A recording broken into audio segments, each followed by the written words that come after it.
warahmatullahi wabarakatuh.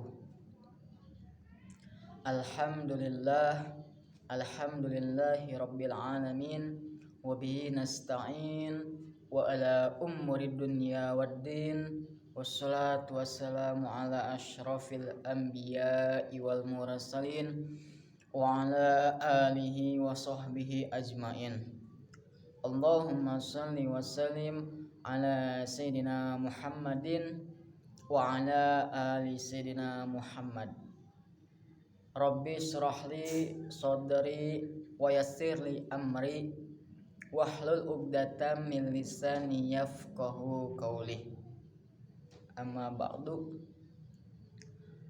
Qala Allah ta'ala fi kitabihil karim, a'udzu billahi minasy syaithanir rajim. Bismillahirrahmanirrahim. Ya ayyuhalladzina amanu ittaqullaha haqqa tuqatih wa la tamutunna illa wa antum muslimun.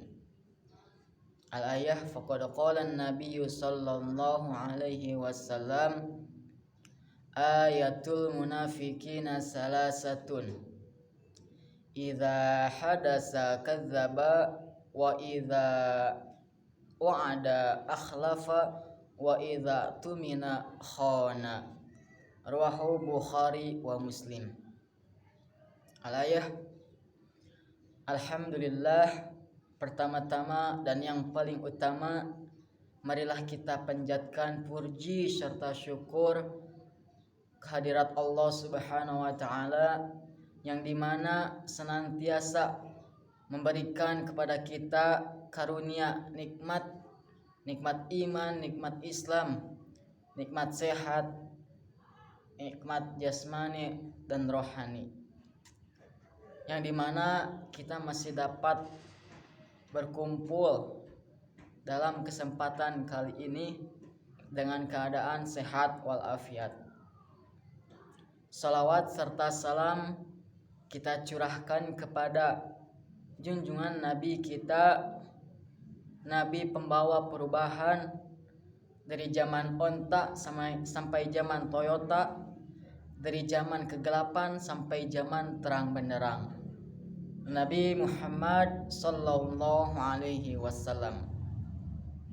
Kepada keluarganya, para sahabatnya, para tabi'it-tabi'nya, serta kita selaku umatnya di akhir zaman, meskipun kita tidak pernah merasakan hidup bersama beliau, namun harapan dan doa senantiasa kita ucapkan untuk senantiasa mendapatkan syafaat dari kanjeng Nabi Muhammad sallallahu alaihi wasallam kelak di yaumil akhir. Amin ya Allah ya rabbal alamin. Alhamdulillah, bertemu lagi dengan saya yang insyaallah pada kali ini saya akan menjelaskan sebuah hadis yang mana telah disebutkan dalam mukadimah tadi mengenai hadis tentang nifak amali yang berbunyi ayatul munafiqina salasatun. Ciri-ciri orang munafik itu ada 3. Nah, sebelum kita masuk ke dalam ciri-ciri orang munafik, pasti kebalikan dari orang munafik adalah orang yang beriman. Nah, pada sebelumnya saya sedikit membahas mengenai tingkatan orang Islam. Di sini saya akan menjelaskan lebihnya dari kelima tingkatan orang Islam itu. Yang pertama, tingkatan orang Islam yakni Muslim. Orang Muslim adalah orang yang beragama Islam. Namun dalam Muslim ini masih saja ada keraguan, atau bisa dibilang dengan istilah Islam KTP, Jadi hanya mengakui keislaman saja, namun dalam perbuatan, dalam keimanannya itu masih beda. Artinya kita Islam tetapi kita tidak menjalankan ibadah, menjalankan perintahnya, dan masih suka mengerjakan segala larangan yang ditentukan oleh Allah. Itu adalah muslim. Kemudian mukmin, yang kedua adalah mukmin. Orang mukmin ialah orang yang secara batin atau istilahnya mengakui Islam, dan dia juga berusaha untuk melakukan amalan-amalan yang sudah kita cetuskan dalam diri kita. Artinya mengerjakan amalan ibadah mahdoh maupun goir mahdoh. Kita percaya kepada Allah, artinya kita tahu bahwa itu perintah harus dilaksanakan. Itu adalah orang mukmin. Kemudian yang ketiga orang muhsin.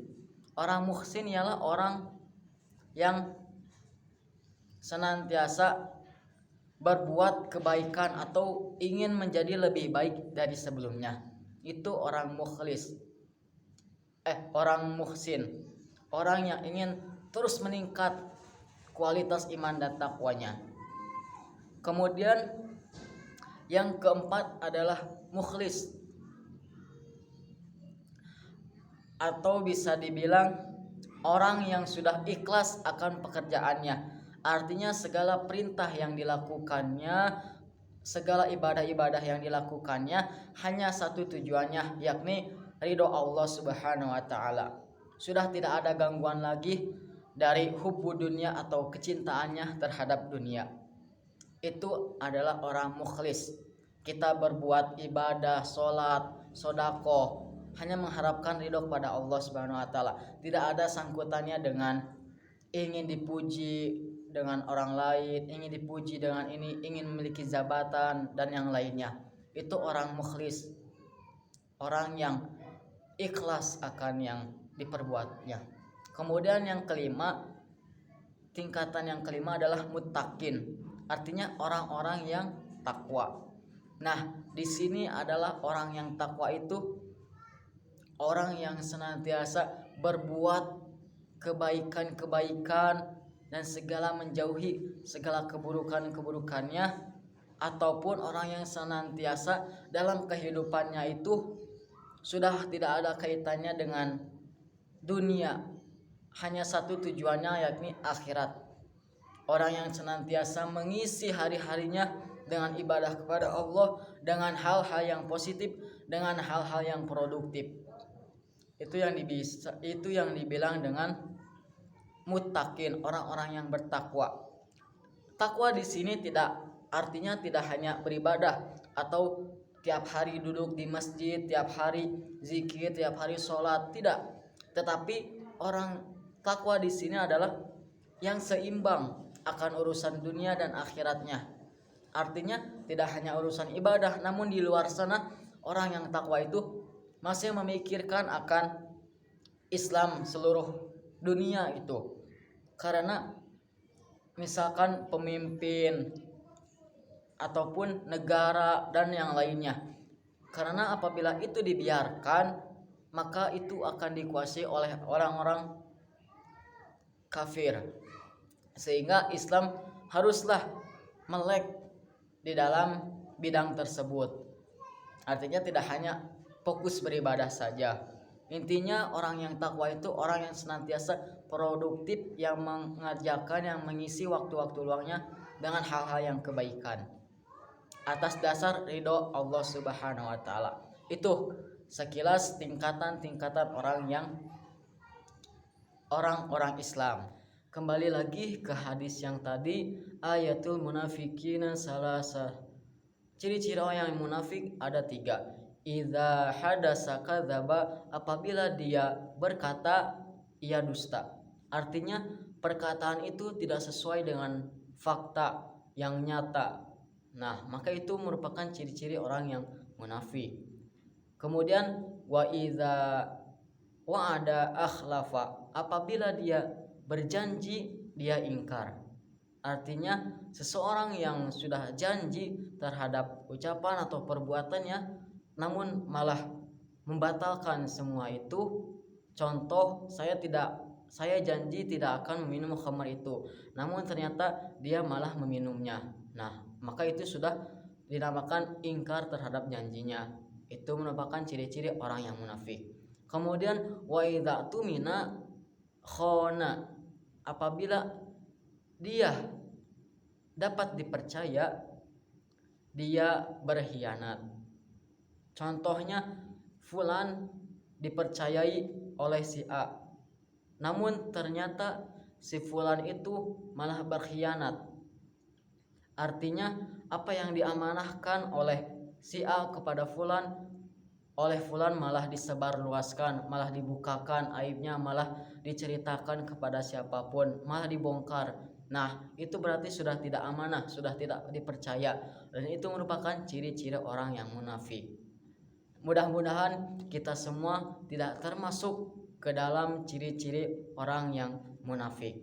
Karena selain dari munafik, lebih baik kita menjadi orang-orang yang beriman, yang senantiasa mengerjakan amalan-amalan soleh, dan semoga kita terjauhkan dari sifat-sifat yang ketiga ini, yang di dalamnya merupakan ciri-ciri orang yang munafik, yakni jika berkata dia dusta. Semoga lisan kita terjaga dari apapun itu, yang hal-hal yang bersifatnya buruk. Kemudian apabila kita berjanji, kita tidak dusta, tidak ingkar terhadap janji kita, dan semoga janji yang telah kita tanamkan itu tidak terkoyahkan oleh segala hal-hal godaan. Kemudian jika kita dipercaya oleh orang lain, maka kita harus amanah. Kita harus memegang amanah tersebut dan tersampaikan kepada orangnya atau terjaga dengan jagaannya. Nah, kemudian selain ciri-ciri orang munafik tadi, adapun kebalikannya, yakni orang beriman yang tadi telah disebutkan. Orang yang beriman senantiasa mengerjakan amalan-amalan solehnya seperti sholat, kemudian puasa, zakat gitu. Semuanya sudah ada di dalam Al-Quran, segala perintah-perintahnya seperti sholat, aqimus sholat, wa atuz zakat, dirikanlah sholat dan tunaikanlah zakat. Kemudian apalagi perbuatan-perbuatan yang dapat kita lakukan untuk menghindari ketiga hal yang termasuk ke dalam sifat tercela dari nifak amali, yakni mengisi kegiatan-kegiatan kita dengan kegiatan-kegiatan yang positif seperti bersolawat, kemudian mengaji. Dalam hadis disebutkan bahwa Rasulullah SAW bersabda, man qara'a harfan min kitabillahi falahu bihi hasanatun wal hasanatu bi asyrin amsalihha la qalu alif lam mim harfun walakin alifun harfun, alimun harfun, wa mimun harfun. Yang artinya barang siapa yang membaca satu huruf dalam kitabullah, artinya dalam Al-Quran, maka dia mendapatkan satu kebaikan, pahala kebaikan, dan satu pahala kebaikan itu dilipat gandakan 10 kebaikan. Nah, tapi di sini dijelaskan bukan artinya alif lam mim itu satu huruf, melainkan alif satu huruf, lam satu huruf, mim satu huruf. Jadi sangat murah sekali Allah memberikan kepada kita, sangat banyak sekali pahala-pahala yang disediakan oleh Allah Subhanahu wa taala dari yang sekecil itu. Misalkan kita membaca surat Al-Fatihah, itu berapa banyak huruf hijaiyah yang terdapat dalam satu surat dan 7 ayat itu. Maka banyak sekali kelipatan-kelipatan pahala yang Allah berikan, yang nilainya sangat banyak sekali. Kemudian selain itu, Allah tuh memberi keringanan untuk hambanya dalam membaca Al-Quran. Orang yang terbata-bata dalam membaca Al-Qurannya itu lebih disukai atau lebih baik dari orang yang lancar membaca Al-Qur'annya. Artinya apa? Karena orang yang terbata-bata dalam membaca Al-Qur'an, dia terus berusaha untuk memperbaiki bacaan-bacaannya sehingga yang dia baca itu mengandung 2 kali kebaikan. Namun tidak sama artinya dengan orang yang bacaannya lancar. Wah, berarti saya mah lebih baik terbata-bata bacanya daripada lancar. Tidak seperti itu. Orang yang membacanya Al-Qur'annya terbata-bata seolah-olah hanya bisa 1 halaman. Namun orang yang lancar dalam membaca itu bisa sampai 2 sampai 3 halaman, sehingga pahala yang didapatkan juga nilainya lebih banyak dari yang terbata-bata. Itu sehingga Allah itu sangat adil dalam memberikan pahala kepada hambanya. Cukup kita saja yang perlu ikhtiar yang lebih keras untuk mendapatkan semua pahala itu.